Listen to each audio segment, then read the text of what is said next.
بسم الله الرحمن الرحیم. الحسد كصداء الحديد لا يزال به حتى يأكله. الحسد حسد كصداء الحديد د اوسپنې د زنګ په شانته دی. لا يزال به دا زنګ د اوسپنې پورې همیشه وي.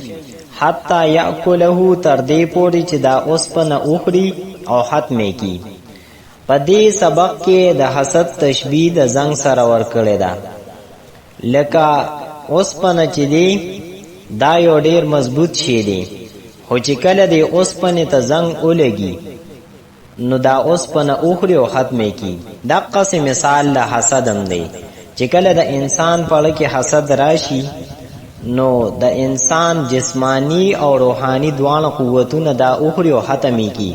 نو مونږ له پکار دي چې مونږ د حسد نه ځان بچ کو. الحسد كصداء الحديد لا يزال به حتى يأكله. د دې لغوي تحقیق داسې دی چې الحسد دانه نصرین سرو باب ناراضي. حسدا يحسدو حسدنی مصدر راځي معنی د حسد کول. صدا دا اسم دی د دې معنی د زنګ. الحديد دام اسم دی د دې معنی د اوسپنا. لا یزالو دا لا یزالو په اصل کې وو لا یزولو وو متحرک ما قبل ته حرف صحیح ساکن ناغلو د وو حرکت ما قبل ذات نقل کو. اوس وو ساکن دی ما قبل ته فتحه ده نو هم پالی بدل کو لا یزالو شو. او دا راضی د نصر ینصرو بابنا. زال یزول زوالنی مصدر راضی معنی د ختمیدل. یاکلا دا یاکلا دا د باب نصر ینصرونا د پہلے مضارع واحد مذکر غائب صیغه ده. اکلا یاکلو اکلنی مصدر راضی معنی د خوړل. الحسد كصداء الحديد لا يزال به حتى يأكله. د دې ترکیب داسې دی چې پدې کې دا کصدا کې دا کاف دا لپاره د مثل ذکر دی. نو اصل عبارت په داسې شي چې الحسد مثل صداء الحديد لا يزال به حتى يأكله. الحسد مبتدا مثل مضاف صداء دا مضاف الیه دو بیا مضاف دی.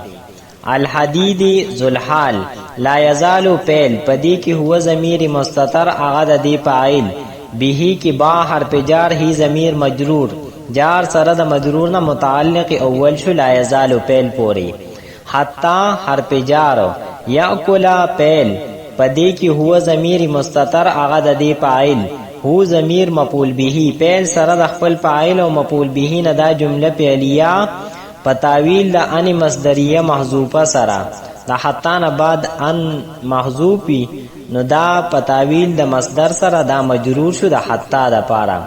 جار سره د مجرور نه دا متعلق ثانی شو د پیل لا یزال پوری.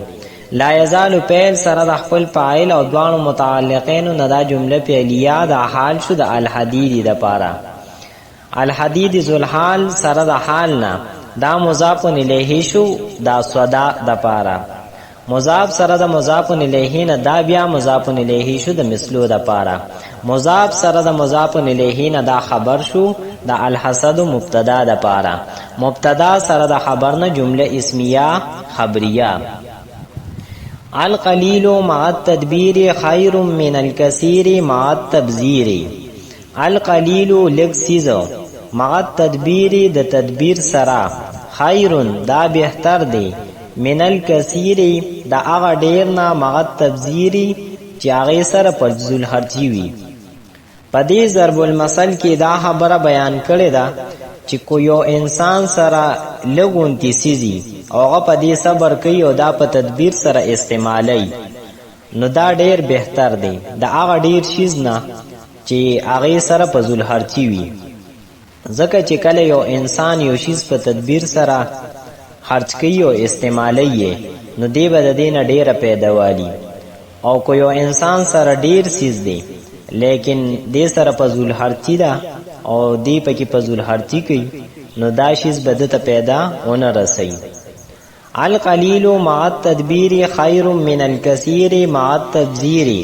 د دې لغوي تحقیق داسې دی چې القلیل دا صيغه د صفت تا او دا راضی د ضربه یضربو باب نا قل یقل قلتن مصدر راضی معنی د لکیدل کمیدل. مغا دا لفظ راضی د پاره د مصاحبت معنی د سارا. التدبیری دا د باب تفعیل نه مصدر دی. دبر یدبر تدبیرا معنی د سوچ فکر سره کار کول. خیرن دا د اسم تبذیل سیاده په اصل کې وو اخیرو یا متحرک ما قبل ته حرف صحیح ساکن ناغلو د یا حرکت ما قبل خاط نقل کو. اوس د حمزه اجد پاتې نشو نو اغم حذف کړو په اخر کې تنوین نغلو خیرن شو معنی د بهترین. الکثیر دا د کثرت مصدر ناراضی او دا د کرمه کرمو باب ناراضی. کسرا یکسرو کثرتنی مصدر راضی معنی د زیاتې دل ډېرې دل. التبذیری دام د باب تفعیل نه مصدر دی.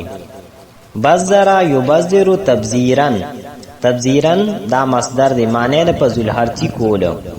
القلیل مع التدبیر خیر من الکثیر مع التبذیر د دې ترکیب داسې دی چې القلیل ذل حال مع مضاف التدبیر مضاف الیه مضاف سره د مضاف الیه نه دا حال شو د ذل حال القلیل د پاره حال سره د ذل حال نه دا مبتدا شو. خیرن اسم تبذیل پدی کی هو ضمیر هغه د دې فاعل من حرف جار الکثیر ذل حال مع مضاف التبذیر مضاف الیه مضاف سره د مضاف الیه نه دا حال شو د ذل حال لپاره. ذل حال سره د حال نه دا مجرور شو د من حرف جار د پاره. جار سره د مجرور نه متعلق شو خیرن اسم تبذیل پوری. اسم تبذیل سره د خپل فاعل او متعلق نه دا شی به جمله دا خبر شو د مبتدا د پاره. مبتدا سره د خبر نه جمله اسمیه خبریه.